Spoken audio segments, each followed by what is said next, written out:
Dostlar, assalamu alaikum. Kandaysizlar, yaxshimi? Canınızlar sağmı, salaman oturupsizlarmı? Köp soraldı. Fibonacci'nin doğamı düşünmedik dediler birinci videoda. Davayçı mən sizlere korotkий и ansat usulundan düşündürüm. Görüşünüzler tek yine grafikan polностью karamak gerekmez. Yine şurada yine bir depe, iki depe yine buradayım ing pesi.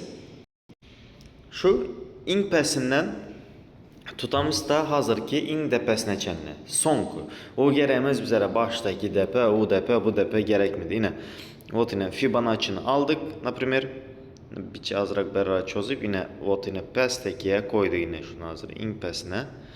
Ing pesine yine hazır yatırotmuz. Tak indi yine böyle yine. И все. İndi nime görütmüz şurada. Şurada hazır nime görütmüz. Danlı moment karadı yine. Birinci ölçür şurada yine şu yaşıl sveçanın şu kese çizikleri geçip yukarı gidip ikinci depeden son beriye kaydanını gördük. Toka kese çizikten beriye ötenini hazır göremiz yok. Doğru mi?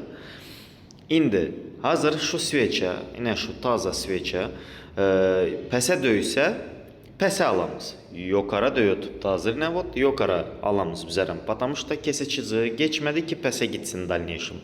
İndi hazır giremiz 1 minutluk. İyi şunu yattan çıkarmanlar polibomu dagon edebilesler. Bir basanda gelmeyin bilədi. Şunun için dagon tayinlap koymalı bolaslar önünden.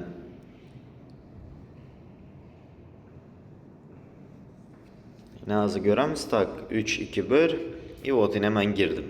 Yukarı. Так, indi hazır karaşamız.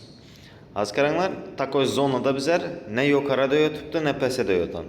Şunun için şunakan momentlarda aslında sabırlı olmalını mən azı şurada yukarı girdim.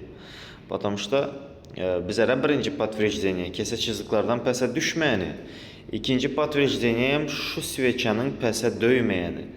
İndi hazır karaşotmuz.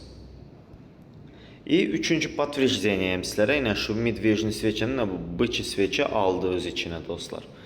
Karışamız. Так, последний 20 sekund. Şu Fibonacci'ni işlev öğrensənizlər dostlar, indikator zat ulanmaq gerekmez sizlere. Конечно, hiçbir zat, instrument ya da indikator 100% emas. Azracık trendin uğru sveçe analiz bu gerek buladı по-любому. Yine sizlere şıkarını bitti plus. Düşünmədik yerinizlər var olsa, yenəm liçkaya yazıb biləsilər. Bu yəm sizlərə Fibonacci'nin ikinci versiyası.